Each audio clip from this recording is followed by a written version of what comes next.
What you are about to experience is what watching a movie in the life of an anxious person looks like. We all start by watching the trailer first. So, let's use the movie Taken, for example.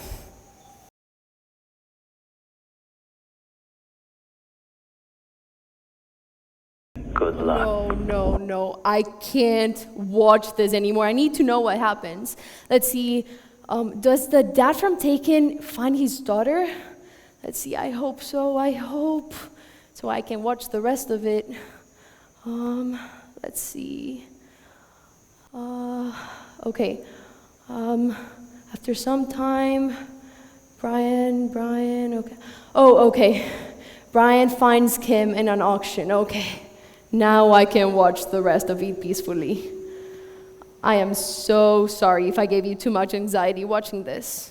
But this is my daily life. Every time I watch a TV show, I get anxious and look for spoilers to see how the story unfolds. Not only do I like spoilers, I need them. After some time, I understood that this is how life works. Life is made up of steps, and even though I have tried to skip some of them because of my anxiety, believe me, you can't. I know I should watch every second of a movie, but I can't. It's enough that I have to go through life without spoilers. And on top of that, I'm supposed to not look for spoilers in movies? I'm sorry, that's too much to ask from a self-proclaimed person with anxiety. Anxiety is the new it word. The American Psychological Association defines anxiety as an emotion characterized by feelings of tension, worried thoughts, and physical changes like increase of blood pressure. Spoiler alert, we all suffer a little bit of anxiety. It's just different for everybody. Take me, for example. Since I was little, I have always been a nervous kid. First day of class made me lose my sleep. Talking in front of my classmates, that made me anxious. My anxiety even got to the point that I wasn't able to talk. I wasn't able to speak to my teachers and ask them for permission to go to the bathroom. Instead, I chose to not talk and pee myself.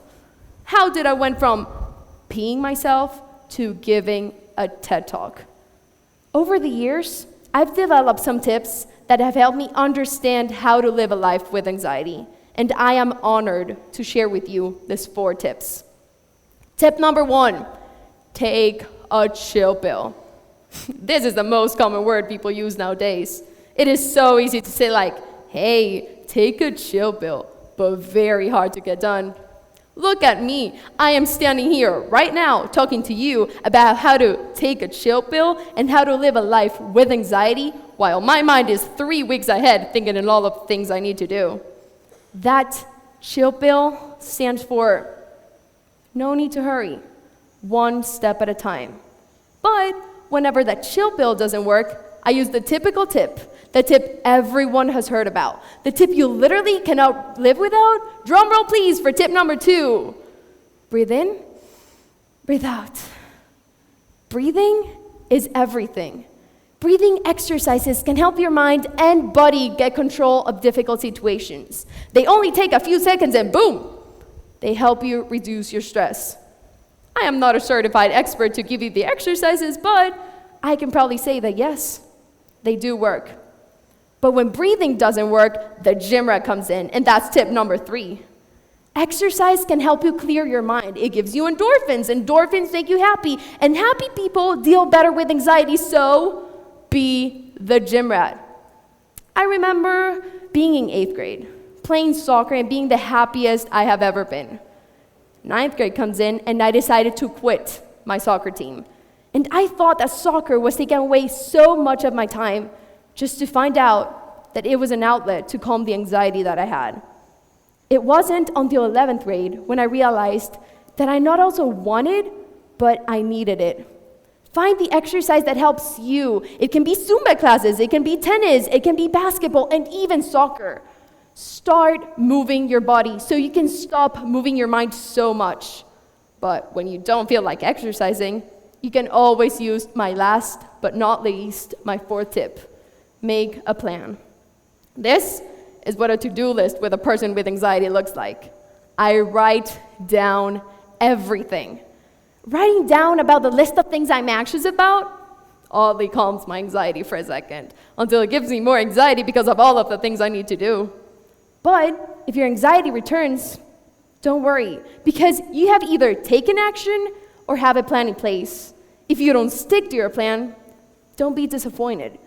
Focus on small achievements. These are my tools, my tips that have helped me understand and live life with anxiety. These are only 4 tips, but there are a billion more out there that can help you. You just have to look for them. The point of all of this is that you have to figure out which one are yours. Know that you are not alone, and anxiety is something that you should not be ashamed of. In fact, according to the World Health Organization, 264 million people worldwide suffer from an anxiety disorder. And I bet these are the only diagnosed cases. The point of all of this, we have already established that life is not a movie. And no matter how much we want to, we cannot get ahead and be prepared of what is coming. But that is exactly what makes life exciting and what makes me want to keep experiencing it. Because even though I cannot look for spoilers, I don't need them in order to survive and thrive.